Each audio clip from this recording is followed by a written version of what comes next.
Dungeons and Dragons, the OG tabletop role-playing game that's had players casting spells, rolling dice, and fighting monsters since 1974.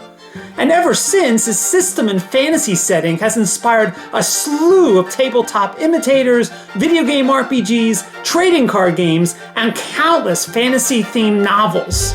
It spawned a popular animated series, a putrid film starring Jeremy Irons and Marlon Wayans, and celebrities as far and wide as Jon Favreau, Tim Duncan, Stephen Colbert, Vin Diesel, and Robin Williams have taken inspiration from and partaken in its many adventures. For nearly 50 years, half a century, D&D has been a commercial juggernaut, and since RPG fans have bore a certain reputation, this seems especially fitting.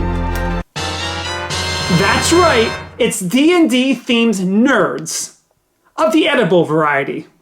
Released this year, the Dungeons and Dragons Nerds Gummy Clusters are supposed to be, a piece of treasure? I don't know, I suppose.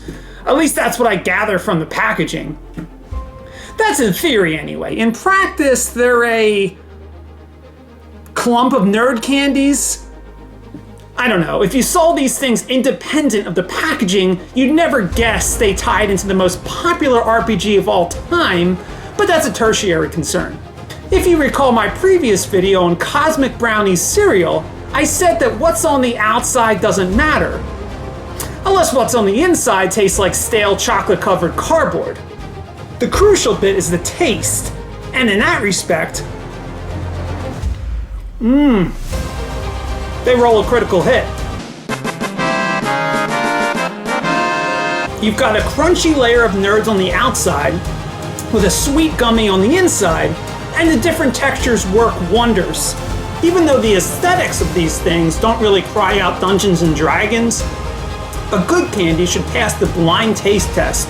And if you divorce this from the famous license, what you're left with is a delectable treat that really needs to be eaten in bunches. So thanks for joining me for another tasting, and as always, be sure to like this video and subscribe to my channel, and I'll see you next time.